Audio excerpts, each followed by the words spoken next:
but is just bouncing along the bottom, has actually in many ways deflated a lot of the optimism that was beginning to generate that this crisis was over, because it clearly isn't. Now, I use a metaphor. I probably use it too much, but I'm going to go to town on it tomorrow morning. I don't know whether you know, but I have a regular weekly column in the Mail on Sunday. And I'm going to talk about this metaphor at great length, which is about Britain having had the economic equivalent of a heart attack. It's essentially what's happened. Because the economy goes up and down. I mean, those of you who've been around a while will know we've had booms and busts and recessions, and it leaves some people with bad experiences of unemployment. The housing market goes up and down, and then it goes away. And I would guess places like Southport to some extent insulated from these little cycles we have, which are very dramatic at the time. But what's happened this time is something much more fundamental, and I fear much more long-lasting, and something needing much more radical change, which we haven't yet begun to tackle, to be frank. There's just a hope and a prayer at the moment that everything will just sort of stabilise and we'll get back to something like normal, but it's not going to happen. What essentially has happened is we've had this massive crash. The banking system effectively collapsed like a giant pack of cards. And it collapsed for several reasons, one of which was that they were involved, well, some of them, not all of them, there are some very responsible banks, but some of them were involved in extremely reckless lending, particularly mortgage lending. In the UK, banks like HBOS and Northern Rock, also it's happened in the United States, lending against a gigantic bubble in property prices, which was completely unreal, and people were encouraged to take on enormous amounts of debt. It's worth reflecting on the fact that in the UK we now have the highest level of debt, personal debt, I'm not talking about the government, but companies, household debt, in relation to our income than any country in the Western world. It's mainly young families, pensioners are not in that position normally, but young families have enormous burden of personal debt.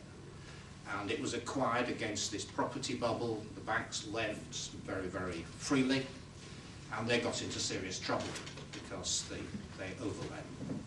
And in addition to that, the banks engaged in very, very risky experience with very complicated bits of paper, credit default swaps and so on, where they hadn't actually calculated properly the risks of what they were doing.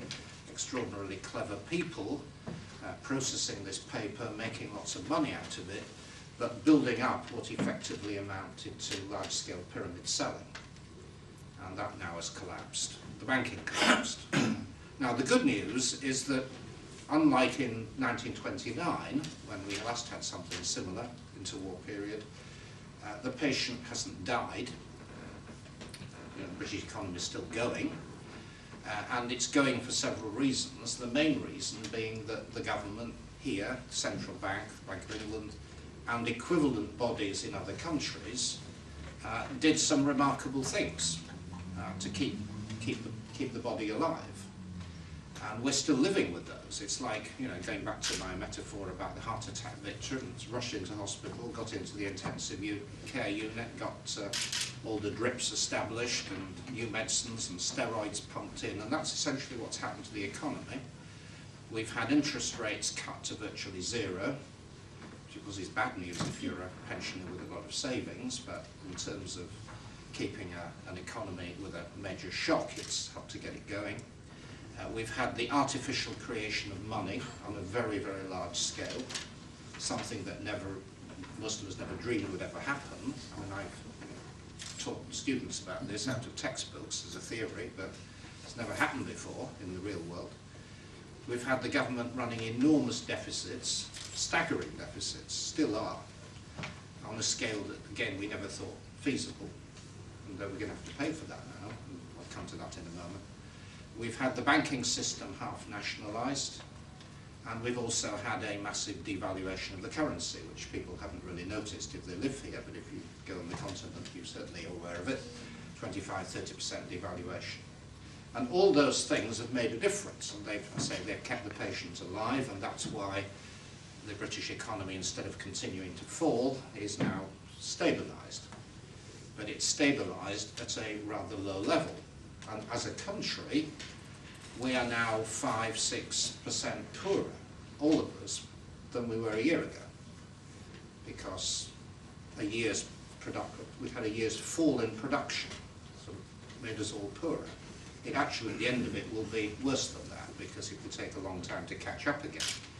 And there will be a collective loss of wealth for the country. And the argument for the next few years is partly going to be how that's all shared out. I mean, who's going to pay for it? We haven't yet got round to facing that question. So what's the outlook? Well, as I say, the good news is that, you know, the patient's still alive, the economy is still functioning. You know, you walk down the high street here, people are still shopping, the bank machines are still operating. I mean, that's, you know, the patient's still alive. So in that sense, that's the good news. And it's happening in other parts of the world on a spectacular scale. Places like China and India are now growing very rapidly indeed. And you're beginning to get a sort of recovery in Germany and France, though other bits of Europe are in terrible shape. And the United States is also beginning to turn the corner as well. So that's the sign of some kind of stabilisation taking place. But I wouldn't rush out and say this problem's over, we can start thinking about other things. I don't want to fill you with doom and gloom, but there are a whole set of problems ahead, and I think if we're realistic and responsible, we have to think about those problems and see how we're going to deal with them. See, in the coming few years, all kind of things have got to be faced. First of all, this patient's been kept alive through these so-called monetary steroids, this quantitative easing, the creation of money. And that's going to stop. And nobody knows what will happen when it does stop, because it's an experiment, it's never been done before. At the end of March, or the end of June, that will cease.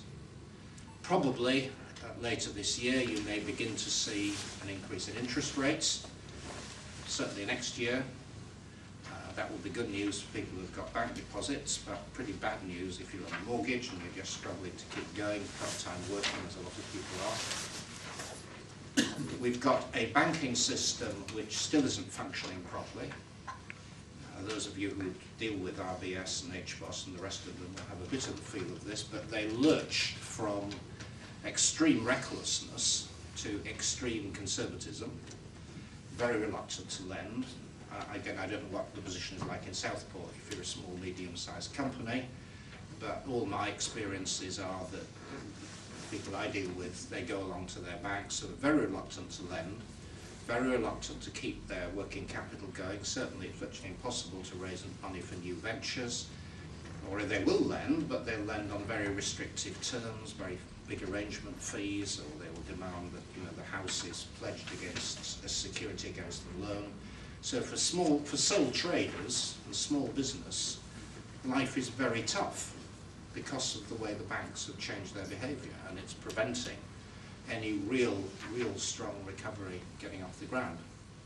But the real problem that is now looming over us, and this is in a way part of the background to this coming election, will be this enormous problem with the government budget deficit. Because basically what's happened is that, and I'm trying to put this in a kind of non-political way, I mean, we can say it's all Gordon Brown's fault or whatever. I mean, you know, there will be a lot of that in the election, but I just want to try to be a bit detached about it. I mean, essentially what's happened is that the government has taken the costs, a lot of the costs of this crash, onto its own books. And of course, it's created in the process this enormous deficit, which will then have to be corrected.